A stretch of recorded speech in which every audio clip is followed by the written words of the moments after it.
mommy do my two-step.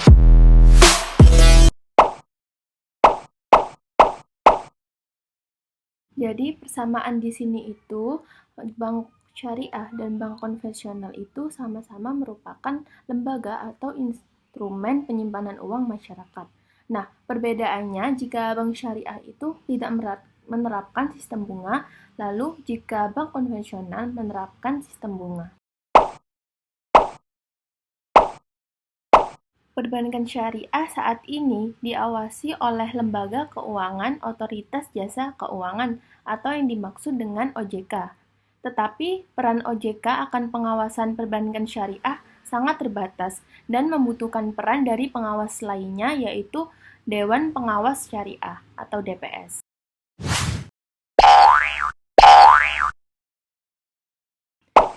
Yang pertama yaitu akad tabungan wadiah. Simpanan bisa diambil kapan saja. Jadi, seorang nasabah yang membuka tabungan dengan akad ini, maka nasabah tersebut menitipkan uangnya ke bank dan dana tersebut bisa diambil sewaktu-waktu oleh nasabah. Uang yang dititipkan harus utuh, tidak boleh kurang dan lebih saat pengambilan. Yang kedua, tidak ada imbalan yang disyaratkan kecuali dalam bentuk pemberian ataya. Jadi, pihak bank tidak meminta imbalan kepada nasabah atas jasanya. Dalam bank syariah, bank sebagai pihak penerima titipan dapat memberikan bonus kepada pihak yang menitipkan barang atau uang tersebut dengan catatan tidak disyaratkan sebelumnya. Dan besarnya bonus yang diberikan nominalnya tidak ditetapkan bersifat sukarela dari pihak bank.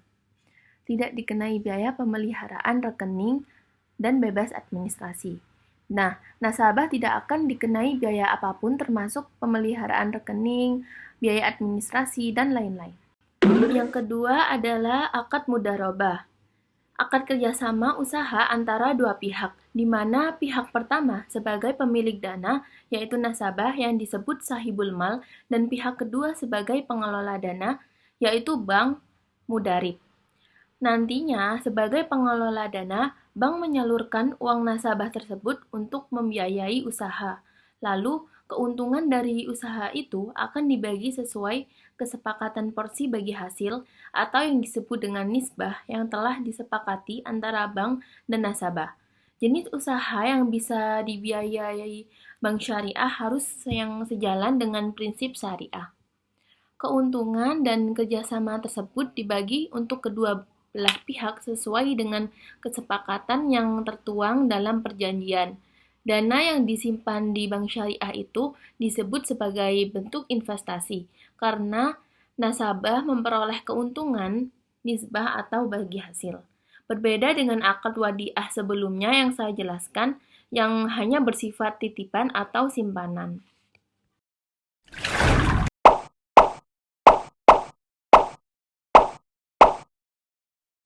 Yang pertama ada musyarakah.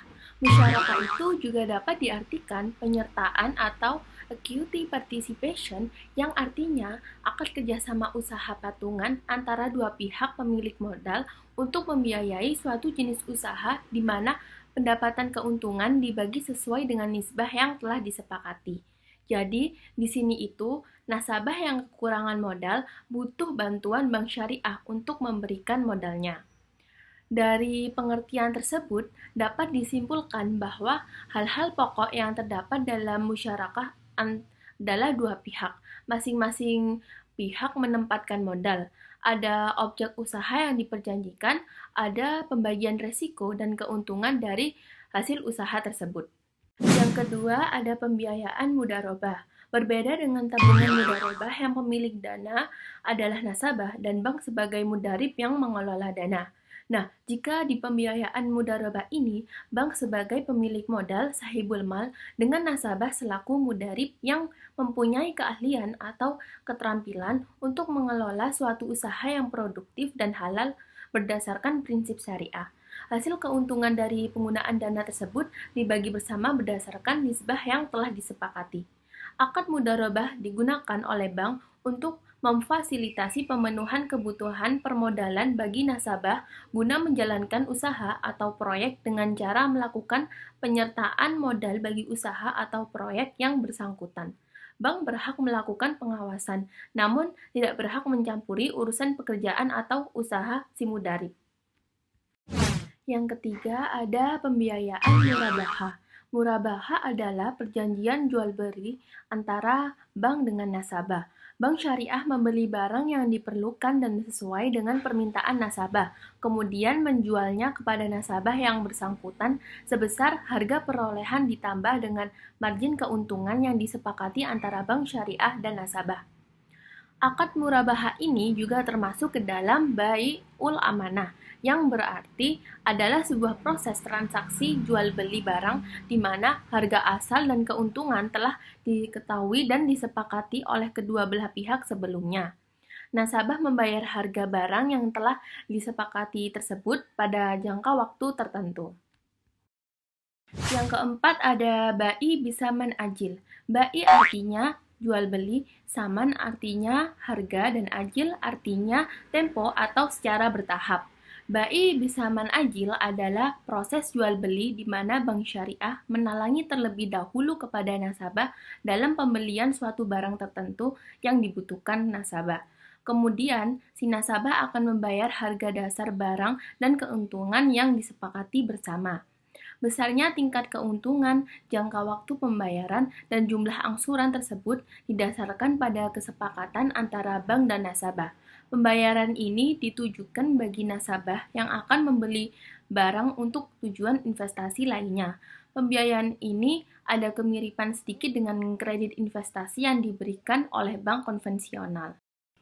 Yang kelima ada al-ijarah. Al-ijarah artinya menyewakan sesuatu atau menyediakan jasa dan barang sementara dengan imbalan berupa upah. Akad ijarah adalah kontrak untuk menyewa properti atau jasa dalam periode dan harga yang telah ditentukan. Pihak penyewa adalah nasabah sebagai mustajir, sementara pihak yang menyewakan disebut ajir merupakan bank. Ijarah tidak membuat properti berpindah tangan, artinya penyewa hanya menggunakan barang tersebut sesuai dengan jangka waktu tertentu, sesuai dengan kesepakatan, dan barang itu tetap menjadi milik yang menyewakan, atau barang tersebut tetap menjadi milik bank syariah. Selanjutnya ada pembiayaan aran. Aran berlandaskan pada firman Allah dan sunnah Rasul. Akad ini adalah perjanjian utang piutang dengan menahan barang sebagai jaminan atas hutang. Murtahin, penerima barang yaitu bank, mempunyai hak untuk menahan barang sampai semua hutang nasabah atau rahin lunas. Barang tidak boleh dimanfaatkan oleh murtahin kecuali seizin rahin, dengan tidak mengurangi nilai barang dan pemanfaatnya itu sekedar pengganti biaya pemeliharaan dan pemerawatannya. Adapun ciri barang yang harus digadaikan adalah barang gadai itu berupa barang berharga yang dapat menutupi hutangnya. Barang gadai tersebut adalah milik orang yang menggadaikannya. Selanjutnya ada pembiayaan istisna. Istisna adalah akad pemesanan suatu barang dari pihak satu ke pihak dua, yaitu produsen. Adapun dalam istisna, pemesan memiliki kriteria sendiri untuk dibuatkan barang tersebut oleh produsen. Singkatnya, produsen harus membuatkan barang tersebut sesuai dengan keinginan pemesan. Spesifikasi dan harga barang pesanan dalam akad ini disepakati oleh pembeli dan penjual pada awal akad. Pada dasarnya, harga barang tidak dapat berubah selama jangka waktu akad, kecuali disepakati oleh kedua belah pihak. Jadi, bank yang menyediakan dana kepada nasabah untuk membeli barang sesuai dengan pesanan nasabah yang menegaskan harga belinya kepada pembeli nasabah membayarnya dengan harga yang lebih sebagai keuntungan bank yang telah disepakati.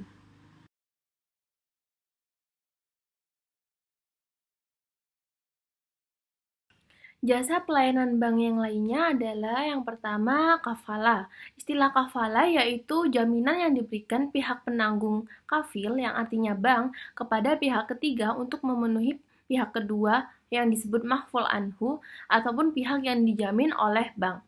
Apabila pihak yang ditanggung tersebut gagal untuk memenuhi kewajibannya dalam memenuhi janji yang sudah disepakati di awal, maka secara teknis pihak bank akan melakukan kontrak kerja antara nasabah dan pihak ketiga. Pemberian kafalah ini akan memberikan rasa aman kepada pihak ketiga untuk mempercayai bahwa nasabah yang ditanggung bank akan melaksanakan kewajiban yang telah disepakati tanpa rasa khawatir apabila nasabah akan melakukan ingkar janji. Selanjutnya ada hawala. Jadi al-hawala adalah pengalihan utang dari orang yang berhutang kepada orang lain yang wajib menanggungnya. Apabila seseorang yang berhutang tidak dapat membayar sebagian utangnya, maka bisa mengatur supaya hutangnya tersebut dibayar oleh orang lain yang mampu. Maka bank hendaklah menerima pemindahan piutang itu. Berdasarkan prinsip syariah, menyatakan wajib hukumnya pihak yang berpiutang atau disebut bank menerima pemindahan piutang tersebut. Selanjutnya ada al-wakalah. Dalam praktik perbankan, pada prinsipnya akad wakalah terjadi apabila seseorang memberikan wewenang kepada bank agar menjadi wakil dirinya untuk melakukan suatu pekerjaan jasa tertentu, atau juga permintaan seseorang kepada orang lain untuk menjadi wakilnya dalam sesuatu yang bisa diwakilkan. Di dunia perbankan syariah, akad wakalah sering digunakan dalam berbagai transaksi antara bank dan nasabah yang berhubungan dengan wali amanat yang didasarkan pada akad wakalah, seperti yang terdapat pada pelayanan jasa transfer uang, clearing, inkaso, letter of credit, atau dalam hal pembiayaan lainnya.